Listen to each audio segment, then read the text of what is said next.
Salut tout le monde, c'est Lamiana. Aujourd'hui on se retrouve pour une nouvelle vidéo tuto. Donc vous avez voté à l'unanimité sur un des derniers lives pour le tuto sur l'eau, du coup l'effet eau. Du coup je vous ai sélectionné comme d'habitude 3 coloriages que je vais réaliser, où je vais réaliser le même effet avec à peu près les mêmes combos comme d'hab. Et vous allez voir avec 3 méthodes différentes. Voilà. On va commencer tout de suite avec donc ce colo du Fragile World, qui est une double page. Évidemment, on va pas faire toute l'eau de la double page, sinon on en a pour 3 heures. Ce sera plus un tuto, après ce sera un color with me carrément. Je m'excuse, je parle encore un petit peu du nez. Voilà, je suis malade, donc désolée. Je vais essayer de vous épargner les bruits de reniflage et de mouchage, hein, vous inquiétez pas, je couperai. Donc du coup, on va faire cette partie de la vague, voilà. Donc pour cette page, j'ai choisi de vous montrer la technique aquarellable et on verra si je retravaille une fois sec. Ce sera un petit peu la surprise, ça dépendra de l'effet que ça fait. Alors pour l'aquarellable, j'aurais pu choisir de l'aquarelle en godet, voilà, vraiment j'aurais pu. Sauf que là j'ai choisi de le faire au crayon aquarellable pour changer un petit peu, mais les deux auraient très bien marché. Donc du coup je viens commencer avec Indigo, donc le 1100. Je viens commencer par placer mes ombres, donc là où je voudrais que mes vagues soient les plus foncées. Hop. On a une jolie lumière aujourd'hui, c'est nickel. Je pense que vous allez bien voir les couleurs, parce que du coup c'est un combo turquoise que j'ai choisi pour les 3 colos. Et des fois le turquoise c'est une couleur qui a un petit peu de mal à ressortir en vidéo je trouve. Tac. Donc là je repasse très simplement sur les hachures de Kirby en fait. Kirby il pose ses ombres. Donc si sur le colo que vous êtes en train de faire il n'y a pas forcément les placements, et ben vous les faites un petit peu aléatoirement. Voilà, vous laissez de l'espace entre les différentes vagues en fait. Vous placez pas l'ombre que d'un côté, vous en mettez plein. Un petit peu comme le tuto pour les plis de vêtements, c'est un petit peu pareil en fait l'effet eau. Sachant que si c'est une surface plate, je vais vous montrer un petit peu en bas sur une surface plate, c'est exactement pareil en fait, hein. Regardez. Vous placez aussi, alors en général l'ombre elle est vers le bas, donc le bas de la vague. Kirby nous aide, il l'a déjà placé en bas de la vague, mais voilà, si vous n'avez pas d'ombrage placé, le mieux c'est quand même de le faire la base de la vague enfoncée, et plus on va monter en direction du ciel et plus ça va être clair. Excusez-moi. Ensuite je viens avec le 1210 Dark Aquamarine qui sera mon plus clair, je ne vais pas forcément en prendre un plus clair. Je viens donc appuyer assez largement là où j'ai déjà placé mon indigo et je viens ensuite passer tout le reste sans appuyer.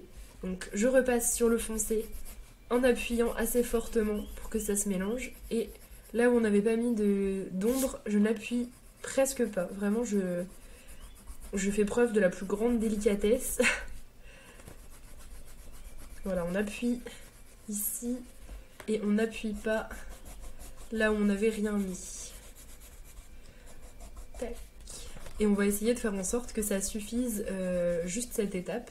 Mais si ça suffit pas, comme je disais tout à l'heure, je viendrai retravailler, vous montrer comment je retravaille quand le crayon aquarellable ne me convient pas. Tac. Vous voyez ici le blanc, c'est l'écume, je ne le touche pas parce que c'est pas vraiment le motif de la vidéo. Mais je pourrais vous montrer tout à l'heure une technique assez rapide pour faire l'écume quand tout sera bien sec et qu'on aura fait les vagues. Je vous montrerai un petit coup quand même comment je fais l'écume, parce que souvent ça va avec, donc voilà.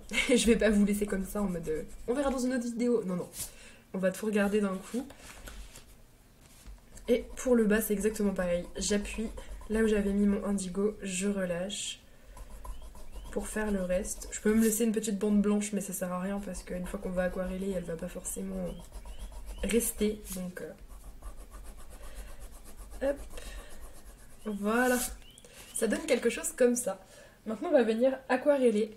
Il faut pas avoir peur de cette étape. Si vous loupez, vous pouvez tout retravailler au crayon, donc il n'y a pas de danger, voilà. Vous inquiétez pas, vous n'allez pas foirer votre colo du tout. Je vous conseille des pinceaux comme ça, sans réservoir. Je trouve que c'est plus facile pour gérer votre eau. Et je vous conseille aussi de faire attention par rapport au papier sur lequel vous êtes, évidemment. Donc moi je suis sur l'édition polonaise, donc je sais que ça va. Mais quand vous testez des nouveaux papiers, voilà, je vous conseille de faire un petit peu attention au dosage, de bien vérifier si ça traverse pas. Je crois que derrière j'ai fait le colo, donc normalement il n'y a pas de, il y a pas de risque. Mais bon, voilà, juste le petit disclaimer. Et on va commencer par le plus clair, bien sûr. On commence toujours par le plus clair avec le Intense. Sinon vous allez perdre votre dégradé et ce serait vraiment bête. Et ensuite vous allez vers le foncé. Tac. Ensuite on peut prendre le foncé comme ça avec le pinceau et on essaye de retravailler un petit peu la vague par rapport au mouvement en fait que fait le colo. Et là les vagues elles ont un mouvement un peu comment dire en banane j'allais dire, elles font un virage plutôt qu'en banane. Elles font un virage et du coup je vais venir jouer là-dessus en fait sur le virage en faisant des petits traits avec mon pinceau dans le même sens. Hop, là on commence par le clair et on chope le foncé. Ah, le indigo des Intense, je le trouve fabuleux. Hop. Très très joli mon combo, je suis contente déjà. À ce niveau-là, je suis bien contente. Et vous voyez que c'est une méthode en temps réel, hein, ça fait quoi? Ça fait 5 minutes que je vous montre. Et on a déjà fait la plus grosse partie des vagues de la page, en sachant qu'on va la retravailler un petit peu après. Mais là, le plus gros est fait, hein. Franchement, le plus gros est fait. C'était vraiment pas difficile. Ce qui est génial avec le crayon aquarellable, c'est que c'est quand même, je trouve, beaucoup moins difficile que l'aquarelle. Si vous avez choisi de le faire à l'aquarelle, il aurait fallu poser déjà une base claire, ensuite venir faire le foncé là où il y avait les hachures, mais laisser sécher entre les deux. Enfin, voilà, il y a plus d'étapes. C'est un petit peu plus délicat, il y a plus de chances que les couleurs se mélangent et qu'on n'ait pas le côté structuré que fait le crayon aquarellable. Parce que vous avez vu, le crayon aquarellable, j'ai tellement appuyé sur le indigo qu'on voit encore très bien les marques en fait. On voit encore les marques de l'illustration. En fait, on voit encore le sens, le mouvement des vagues et tout. Et ce qui, en général, avec l'aquarelle normale en godet, ça va se flouter. Voilà. Donc là, ça nous donne ça. On va laisser sécher et puis on va venir retravailler tout ça. Voilà, c'est bien sec. Et bien du coup, je ne ressens pas le besoin de retravailler au crayon. Mais si jamais vous trouvez que, par exemple, on voit encore les hachures si vous faites un carbi, ou que ça manque un petit peu d'intensité, n'hésitez pas à retravailler, à refaire une petite couche, ou même à remettre un petit coup d'aquarelle en godet, par exemple, je sais pas, là je pourrais mettre un petit peu de jaune pour faire un effet un peu plus turquoise. Je verrai quand j'aurai fait tout le reste du colo. Je vous avoue que j'ai pas beaucoup réfléchi aux couleurs, donc pour l'instant moi j'y touche pas, pour le tuto il n'y en a pas vraiment besoin. Par contre, chose que je fais tout le temps sur mes effets hauts, c'est forcément retravailler au crayon blanc. Là vous allez avoir un petit peu le choix, ça va dépendre de ce que vous voulez faire. Si jamais votre fond, vous comptez faire quelque chose, une ambiance assez lumineuse, je vous conseille de prendre des crayons blancs assez gras, genre Luminance ou Drawing. Et si vous êtes plutôt sur une ambiance de nuit un peu spéciale, moi je compte faire du rose, donc ce sera pas forcément... Ce sera assez clair, mais je veux rester dans un truc qui flash pas trop. Donc perso, je vais prendre le blanc des Procolor, et je pense que ça devrait suffire. Et on va venir avec le blanc faire des traits là où on avait laissé... Enfin là où on avait fait la couleur la plus claire en fait. Hop, donc sur le côté le plus haut des vagues. Voilà. Et là en fait ça vient surtout redélimiter encore mieux la vague. Et voilà, faire en sorte que ce soit un petit peu plus travaillé. C'est vraiment une étape qui prend 5 secondes, qui fait pas du tout toute la différence, mais qui je trouve est très importante quand même. Bon, normalement je fais ça en finition une fois que j'ai tout fait. Vous voyez, hop, je mets les traits au-dessus, parce que la lumière elle vient du ciel, et puis on peut remettre un petit trait à l'intérieur pour inventer un peu de mouvement encore plus, vous voyez, hop. Pour mettre un peu de mouvement dans le sombre. Le crayon blanc accroche très très bien sur le crayon aquarellable ou sur l'aquarelle, vous verrez. Parce que j'entends beaucoup de gens dire que leur crayon blanc ne sert à rien, mais en fait, c'est franchement, essayez sur l'aquarelle, vous allez voir, ça marche du feu de Dieu. Voilà, donc du coup, sans compter le temps de séchage, cette vague m'aura pris, 7 minutes, 8 minutes. Voilà, donc bon. C'est pas un effet qui est très très long. Enfin, de toute façon, tous les effets que je vous montre, c'est vraiment des trucs très rapides. Et pour l'écume, je vais vous montrer un petit peu mon astuce. Enfin, une astuce. Hop, je sors mes pastels à l'huile. Je prends le blanc. C'est tout ce qui nous... C'est tout ce qui compte. Je vais juste faire celle-ci. Je vais pas en faire de trop parce qu'après, je vais galérer. Je vais mettre la main dedans quand je vais finir le colo. Ça va pas être fou. Du coup, voilà. J'étale le pastel à l'huile blanc. Et je viens le tartouiller au doigt. En général, j'en remets un petit peu si je trouve que on voit encore un peu le line au milieu. Et je viens tartouiller comme ça. Voilà. Et quand je trouve que c'est trop blanc, je peux venir après à l'encre, faire un petit coup d'encre pour tartouiller. Voilà. On peut aussi étaler au blender. Si vous aimez pas trop travailler à la main, vous pouvez travailler au blender. Vous prenez un blender et vous venez l'étaler un petit peu. Voilà. L'acrylique fonctionnerait très bien aussi, un petit peu comme on veut. Moi je trouve que le pastel à l'huile c'est un côté un petit peu naturel, j'aime bien, voilà, donc après c'est un petit peu vous qui voyez. Ensuite on passe au feutre à alcool dans le nouveau Melpomene, donc le Terre Enchantée, c'est ça? Oui, Terre Enchantée.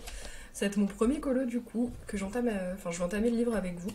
Alors, pour cela, j'ai choisi un petit dégradé avec les OUU. Alors, j'ai pris G191, G477 et G460, même si je trouve que les combos emportent peu, ce qui est important c'est plus la méthode. Mais voilà. Je le dis quand même, parce qu'il y en a toujours qui me demandent. Du coup, ce livre, je comptais le faire au feutre à alcool. Voilà, il n'y a pas de verso, contrairement au Circle of Life, ce qui est vraiment génial. Donc, je me suis dit que j'allais le faire comme ça. Je vais tester un petit peu le style de Melpomene au feutre à alcool. Alors, du coup... j'hésitais un petit peu... Ouais, je vais déjà faire une base de très clair. Donc, hop. J'ai rechopé un petit peu les mêmes couleurs, un peu turquoise. Sauf que là, j'ai une couleur encore plus claire en troisième couleur que je n'avais pas pour les Intense. Ce combo, il ressemble un peu plus à celui que je vais utiliser pour pour la troisième méthode, vous allez voir. C'est vrai qu'avec les Intense, niveau couleur claire, on n'est pas gâté. J'attends les nouvelles teintes. Désolée. Hop. Bon, je vais pas tout faire, même si c'est assez petit. C'est pas la peine de... Bon, après, je dis ça, mais ça va vite au feutre à alcool. Je m'inquiétais un petit peu pour le papier marabout, parce que j'ai jamais fait de feutre dessus, mais ça a l'air très très bien. Je vais vous dire ce que j'en pense sur les dégradés, mais ça m'a l'air vraiment pas mal. De toute façon, ce papier, il est vachement polyvalent, il fait tout. Il est super au crayon, super à l'aquarelle, super au... Je suis pas sponsorisée par Marabout, mais franchement, il est tip top, je trouve. Leur nouveau papier, là... Et pourvu qu'ils nous fassent plus de formats comme ça, où il n'y a pas de verso, comme ça je peux me régaler au feutre à alcool. Un plaisir. Voilà. Bon, j'ai pas fait toute cette partie, on s'en fiche un peu. Alors, donc j'ai posé mes couleurs les plus claires. Ensuite, je vais venir... Ok, je testais juste la teinte. J'avais un petit peu peur de m'être trompée. Alors, ça va être comme pour le Kirby qu'on vient de faire. Je vais venir mettre du foncé là où il y a des hachures sur le colo, ou là où je veux placer mes ombres. Ça va vraiment dépendre du colo que vous êtes en train de faire. Sachant que s'il y a des objets, déjà ça peut vous aider à... Ça peut peut-être déjà vous aider à placer les ombres. Hop. Et une fois qu'on a placé notre couleur foncée, on vient sans attendre avec l'intermédiaire. Je vais carrément prendre mon biseau, ça ira plus vite. On vient avec l'intermédiaire repasser un petit peu par-dessus et dépasser, en laissant bien sûr la couleur claire apparaître pour que ça fasse un triple dégradé. C'est plus joli quand il y a 3 couleurs. Après 2 c'est déjà très bien, ça va dépendre aussi de la zone que vous faites. Hop. Et on a quelque chose de pas trop mal. Et après on peut venir là où on a dépassé avec notre couleur de base pour venir blender un petit peu plus. Voilà. Je vais vous montrer à d'autres endroits. Hop. Bon, ce qui compte, hein, c'est toujours pareil avec le feutre à alcool, à chaque fois je vous le dis, ce qui compte c'est d'aller vite, d'être assez sûr de soi, donc réfléchir un petit peu au placement avant de vous jeter sur le colo. Sinon c'est un risque qu'il y ait des accidents, on va dire. C'est vrai que c'est dur à rattraper après, une fois que c'est sec, les dégradés sont durs à rattraper. Donc il vaut mieux ne pas attendre. C'est vrai que c'est un médium, il faut pas dormir hein, quand vous faites du feutre. L'aquarelle, on a le temps, on peut aller boire un café et tout, mais le feutre à alcool, non. Vous voyez, je les tiens les trois dans la main et j'alterne plus rapidement comme ça en fait. Petite astuce de feutre. Hop. Vous voyez, c'est assez aléatoire hein, ce que je fais. Je passe un peu sur ces hachures, je tourne. Après, je reviens avec l'intermédiaire. Je vous remontre la même chose plusieurs fois, mais des fois, c'est pas mal. Je déborde là devant.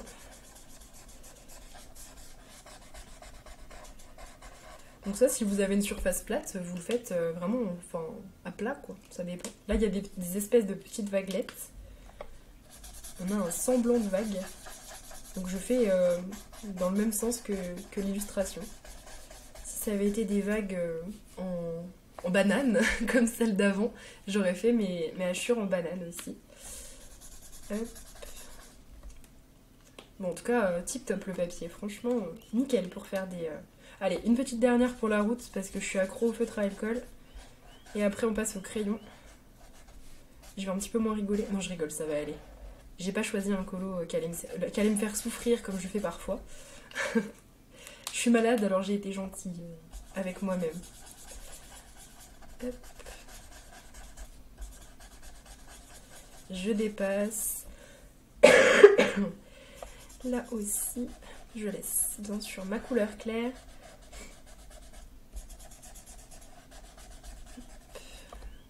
Et couleur claire. Je vais m'éclater dans ce livre au feutre à alcool. Vraiment, ça va être le feu. Voilà. Et ensuite, une fois qu'on a fait toute notre zone, on peut venir exactement comme pour le crayon aquarellable, retravailler au crayon blanc. Moi j'aime bien retravailler au crayon blanc. Ça se voit sur mes colos. Là je prends celui des drawings parce que le crayon blanc il ressort pas aussi bien sur le feutre à alcool que sur l'aquarelle. Donc là faut pas hésiter à prendre du gras. Voilà, si vous voulez que ça ressorte, prenez quelque chose d'assez gras. Et là on va faire un peu le même procédé, on va repasser certaines zones. Surtout là où on a laissé du clair pour venir en fait délimiter tout simplement nos petites vaguelettes en fait. Hop. Hop hop hop. Là on avait des éclaboussures au niveau du dauphin donc hop hop. Ah mais d'ailleurs c'est 2 colos de dauphin. J'avais pas tilté mais... Bon le troisième c'est pas un dauphin, promis. Parce que là, si j'ai triple en cours de dauphin, ça va être... Hop là. Voilà. Et ça nous donne quelque chose comme ça. Donc assez simple. Je vais vous l'avancer un petit peu, c'est vrai que c'est très détaillé. Je zoome pas trop parce que ça va risque de flouter un peu. Voilà, ça nous donne quelque chose comme ça. Je peux vous montrer le verso. Des fois c'est vachement significatif. On voit les dégradés en verso. Voilà. Donc voilà pour le feutre à alcool. Voilà, troisième et dernière méthode au crayon de couleur. Donc j'ai choisi les polychromos et du coup on est dans le Mythic World. Le soleil est en train de partir, du coup je vais vous remettre la lumière artificielle. Donc du coup, pour ce cheval, alors je suis trop feignante, je ferai pas tout le colo au crayon, je vous avoue, mais je vais au moins faire le cheval au crayon. Le reste ça va être fait, je pense, à la patouille à mon avis. Alors, j'ai choisi donc enfoncé indigo, un petit peu comme le même indigo un peu que les Inktense. En intermédiaire, j'ai choisi bluish turquoise, le 149, et en clair, le 154, cobalt turquoise. Et vous allez voir que c'est à peu près la même chose. Qu'est-ce que je vais faire? On va faire une patte Donc je viens commencer par mettre le foncé au niveau des hachures. J'ai vraiment l'impression d'avoir répété ça pour chaque méthode, mais c'est à peu près la même chose. En tout cas pour le placement des ombres, c'est toujours pareil. Donc si c'est des vagues, c'est exactement comme tout à l'heure. Hein. Vous gérez par rapport au sens des vagues, on va dire. Là j'en ai mis beaucoup. Il faut que je me calme. Tac. Donc j'appuie assez largement, j'appuie bien sur mes polis, là où il y a les hachures, et je viens appuyer un petit peu moins pour laisser, on va dire, le dégradé se faire. Enfin là il se fait pas, il n'y a pas de deuxième couleur, mais pour que après le dégradé se fasse, hop, là j'appuie un petit peu moins. Ça c'est très difficile à expliquer, la pression sur un crayon. En plus on n'a pas tous la même pression sur les crayons. Donc là j'appuie très fort au niveau de l'extrémité de la patte et un peu moins fort sur la patte. Je vais essayer de zoomer, mais j'espère que ce sera pas... Ouais, le problème souvent c'est que ça floute.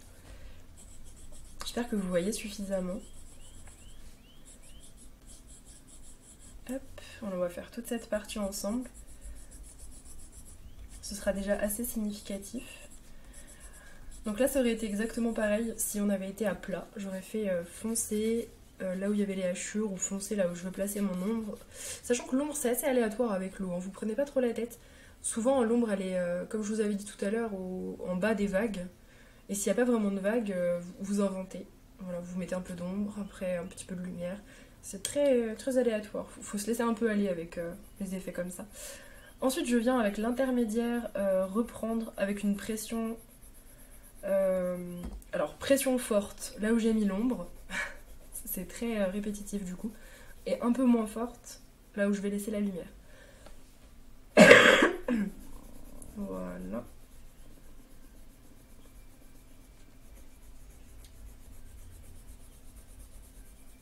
Tac. Donc là je l'ai fait particulièrement foncé. Je voulais pas particulièrement qu'il soit aussi foncé, mais... Oh, je m'adapterai. C'est pas grave. J'ai pas fait son sabot.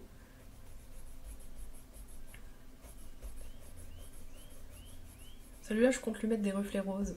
Donc, il sera sûrement pas tout à fait de cette couleur après avec les reflets, mais...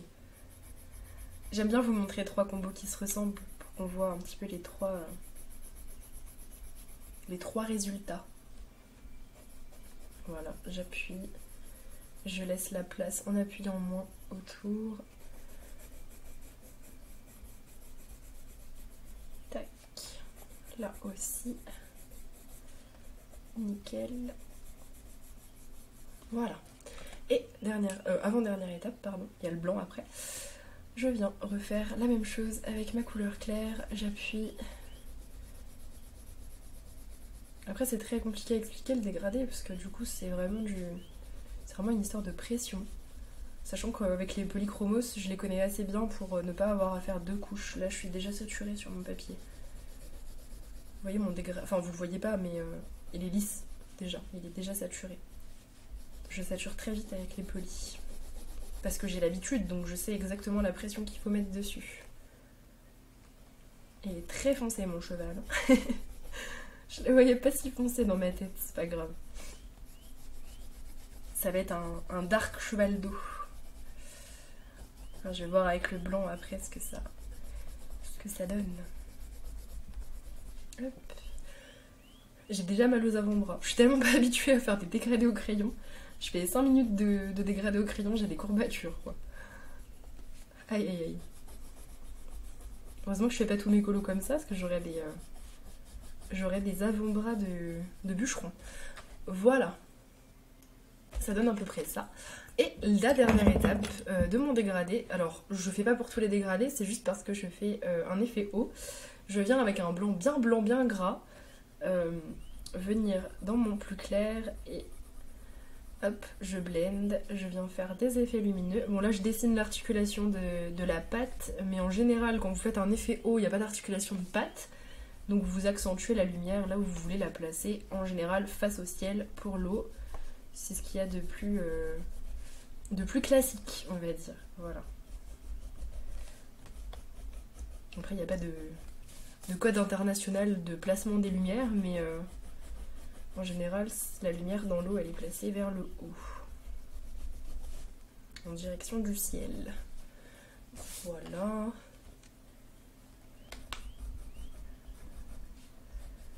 Ok. Voilà. Non, finalement, en vrai, il est pas si foncé. Une fois qu'on a mis le blanc, finalement, ça va.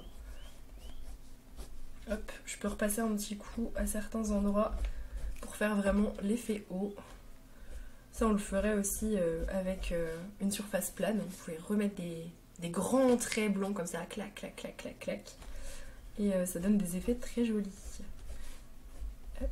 On n'hésite pas aussi à retravailler avec le pastel à l'huile, surtout si vous faites des surfaces plates. Mais même moi, avec mon cheval d'eau, je peux, vous voyez, hop, faire de la lumière un petit peu floutée. C'est ce que je vais essayer de faire pour tous les contours de mon cheval d'eau. Vous voyez, je vais flouter les contours et il aura enfin, ça fera comme s'il était plus léger, on va dire, plus aérien. Et ça va donner un aspect vraiment d'eau. Vous faites pareil sur vos surfaces si vous le voulez. Ça rend très très bien. C'est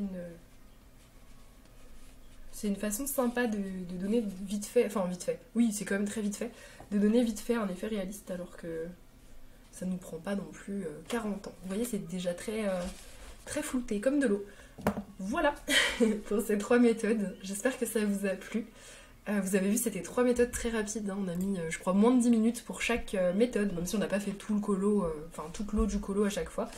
Mais c'est quand même pour dire que je vous montre toujours mes méthodes très rapides. Comme ça, vous comprenez mieux aussi ma vitesse de colo. Bon, en tout cas, n'hésitez pas à me dire en commentaire si vous avez une préférence pour une de ces 3 méthodes et si vous allez les utiliser dans vos colos. Voilà, j'ai hâte de voir ça en tout cas. Et sur ce, je vous fais de gros bisous, on se retrouve très prochainement.